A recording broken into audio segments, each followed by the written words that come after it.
Welcome to the deep dive. You know that feeling, right? Standing there, maybe your laundry's all done, piled up, and you look at your closet and just... Ugh, that I have nothing to wear moment. Exactly. Or maybe even worse, I have all this stuff, but none of it feels like me anymore. It's just, yeah, frustrating. It really is. It highlights that disconnect, doesn't it, between the clothes you own and, well, how you want to feel, how you want to present yourself. Right. And that's precisely why we're getting into this today. We're exploring how to find your personal fashion style. We've been looking at this really helpful article. It's called Find Your Fashion Style, the ultimate guide to discovering your personal clothing aesthetic.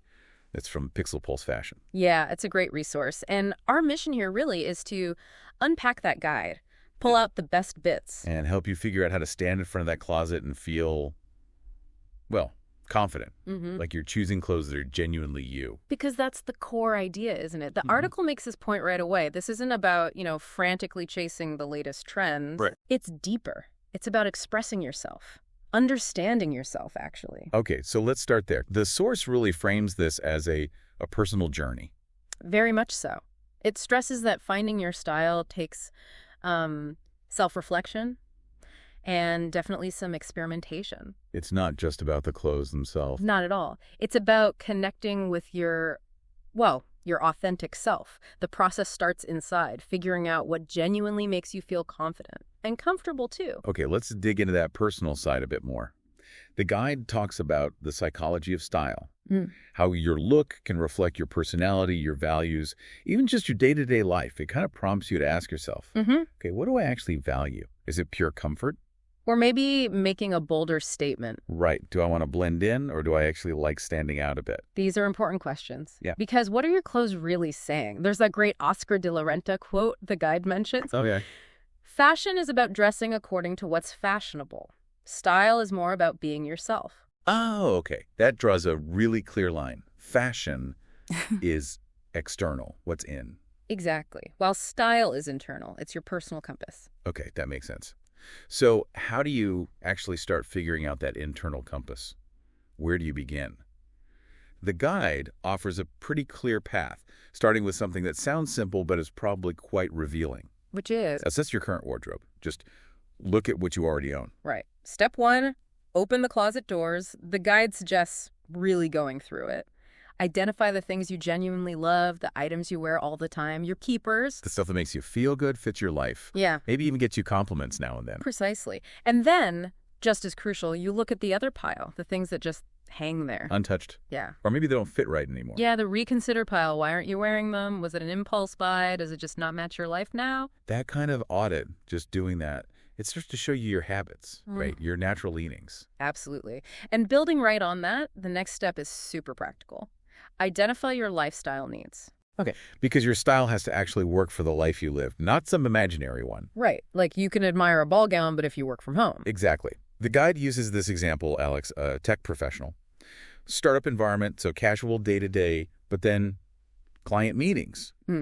Needed that versatility. Ah, okay. So needed something that could bridge that gap. And taking a style quiz actually helped Alex zero in on smart casual, mixing comfortable basics with slightly more polished pieces, like a good blazer. That makes total sense. Your daily reality has to be the foundation. It really does. So, okay, you've looked inward at your closet. You've considered your real life. Then you start looking outward, right? Step 3, explore different aesthetics. Yes. This is where you can get inspired. The guide lays out some common aesthetics, just to give you some language. Like what? Well, there's minimalist, think clean lines, neutral colors, bohemian, more flowing, earthy, maybe some patterns, classic timeless shapes, tailored pieces. Then you've got streetwear, urban, comfy, often tapping into current trends, romantic, more traditionally feminine, soft colors, maybe ruffles or lace, and edgy, bolder, often darker colors, maybe unexpected silhouettes or textures. That's a good range. But the guide makes a really important point here, doesn't it? It does. You absolutely do not have to pick just one box and live in it. Okay. Yeah, it shares the story of Marcus T., a marketing director. He figured out his style wasn't just classic or just edgy. It was the mix. That blend was his style. I like that. Finding your unique combination in the overlaps. Exactly. And sometimes tech can give you a little nudge. The guide mentions those interactive style quizzes again. Right, like general ones or even niche ones for gamers or streetwear fans. Yeah. They can't tell you exactly who you are, obviously, but they can help you narrow things down, see what visual elements you gravitate toward. Like a starting point, a little compass heading. And once you have a bit more direction, the guide really hammers home the importance of building a solid foundation. With basics. Quality basics. Yes, absolutely foundational. Every really functional, stylish wardrobe starts with these versatile workhorses. Pieces you can mix and match endlessly. So what's on this ultimate basics checklist from the guide? Okay, it includes quality t-shirts, ones that actually hold their shape, well-fitted jeans, the kind you genuinely reach for, Crucial. a versatile blazer, something you can dress up or down, comfortable shoes, and this means both some dressier options and good casual ones, and good layering pieces, sweaters, cardigans, light jackets, that sort of thing. Got it. And the guide has some pro tips for building this foundation. It does. Good practical advice. First, start small. Don't feel like you need to chuck everything out and buy a whole new wardrobe overnight. Build gradually. Okay, that's less intimidating. For sure. Second tip, and this one's key, prioritize fit over trends. Always. A simple basic that fits you perfectly will look a million times better than the hottest trend that, just doesn't sit right on you. That's such good advice. We've all made that mistake. Haven't we just? And third, invest in quality accessories. Scarves, belts, jewelry, bags. These things can totally change an outfit's vibe and inject so much personality, and often more affordably than buying whole new outfits. Yeah, accessories are powerful. Okay, so we have the steps, the foundation. But what about the roadblocks? The guide addresses common challenges. But it does, thoughtfully, like that feeling of, I just don't even know where to start. Yeah, paralysis by analysis. Right. And the guide's answer is simple but effective. Look back at step 1. Look at those keepers you already own and love. The clues are usually right there. Okay, start with what works. What about the opposite problem? I kind of like everything and also nothing. Ah, yes, the paradox of choice. This is where embracing the blend comes in again. Don't fight it. Your unique mix is your style. Like Emma Kay in the guide, the college student. Exactly. She combined preppy pieces with bohemian elements and created her own cool boho prep thing. It worked because it was authentically her. I love that. Permission to mix and match. Budget's another big one, though. People think style costs a fortune. And the guide really pushes back on that myth. Style isn't about the price tag. It's about smart choices. Like focusing on that versatile capsule wardrobe. Yeah, finding good quality basics from affordable places, thinking about cost per wear, how much use you'll actually get from something. And secondhand. Thrifting. Absolutely. Such a great way to find unique pieces without breaking the bank. The guide also briefly mentions gender. It does. It offers some specific pointers for men. Basics, accessories, grooming, fit for body type, but also makes the broader, really important point. That modern fashion is way more fluid now. Exactly. Ultimately, finding your style is about feeling confident and authentic, period, regardless of outdated norms. Okay, so stepping back, how do you know when you're actually, getting there? When you found your style, or at least are on the right track? The guide gives some pretty clear signs. Dressing starts to feel easier, more effortless. Less agonizing in front of the mirror. Definitely less agonizing. You might notice you get more consistent compliments. People are noticing your overall look. Your shopping becomes more focused, less random. And the big one, you just feel more like you. Authentic. Confident. That's the core feeling. And conversely, there are warning signs if you're maybe not quite there yet. Like constantly second-guessing outfits. Yeah. Or buying things that look cool in the store, but then don't actually go with anything else you own. Been there. Feeling uncomfortable, like you're wearing a costume, or just blindly following trends, even if they don't really suit your body or lifestyle. Those are signs to pause and reassess. And it's not like you find it once and you're done forever. Not at all. The guide is clear. Style evolves. It even talks about seasonal evolution, adapting your core style for warmer or cooler weather, maybe incorporating a seasonal trend element, but still feeling like you. Makes sense.